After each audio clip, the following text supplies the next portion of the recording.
guys, this looks pretty cool now, doesn't it? I'm going to show you how to make this yourself at home. The technique is known as either color blocking or adding stripes. All you're going to need is a curtain and some other fabric that you want to add to it, and you're going to be good to go. So what I've done is I had some burlap, and I cut it out into 6-inch strips. Nice and simple strips. I also, if you remember, we actually made this curtain earlier, this curtain panel. So what we're going to do is add them together to get a striped curtain. I'm working with navy and burlap because I just love that country look. It's like a country nautical look. So let's see. Right now we have to decide where we want our stripes on the curtain itself. And I am a big fan of that rule of thirds. If you don't know what that is, it's exactly how it sounds. The rule of thirds, where things are always very appealing to the eye when they're cut into 1/3 to 2/3 ratios. So we're going to find that height on our own curtain. This curtain happens to be 3 yards tall. That's 9 feet, which is an excellent number to work with when you're talking about thirds. So what we're going to do is just go 3 feet or 1 yard down, and that is where I'm going to put my stripes. So now I know I want my stripes to outline this area. So I'm just going to lay them out over it right here. And we're going to do something super easy.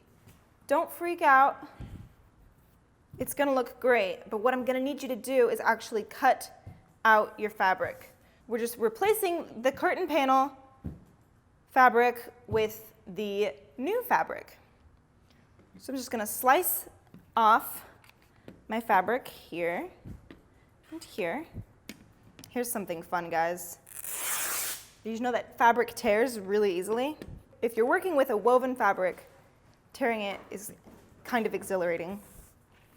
We're just going to tear it this guy. Oh.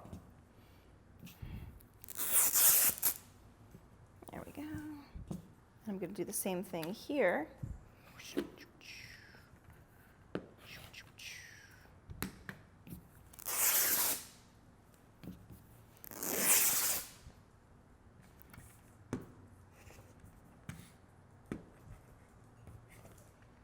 Okay. We don't need the part we just cut out anymore. We do still need this centerpiece. So now, as you can see, when we tore, it's very convenient because we know our lines are going to be straight because that's how the fabric was woven. So now we have this. This is what our curtain will end up looking like once we sew all these guys together. So now the technique is very simple. It's something we've been doing this whole time. All we're going to do is put each right side together and then just keep adding it together until we have one whole piece again. We'll start at the top and work our way down.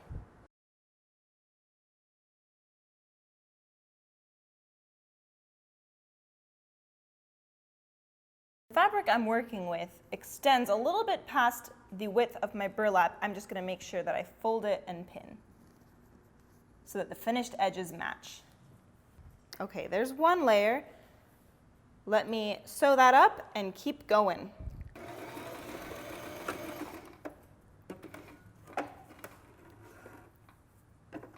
Cool, I have successfully sewn our first stripe on, as you can see here.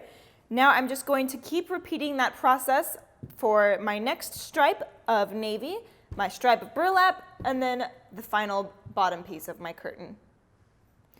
Go ahead and take your time and do the same. Then we'll come back and look at the final result. Now, would you look at that? That is a beautiful curtain. Can you believe that came out of those few strips we just made? Here's a view from the back for you. So remember, all you got to do is cut out your fabric, put the right sides together, and just piece it back together. With that skill, you'll be able to make all sorts of different paneled curtains. I mean, you could do different stripes, different colors in different areas. Just have fun with it. Now I'm going to show you how to make ruffles. Just like this.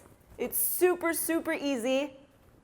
It just revolves one single stitch. Here's how.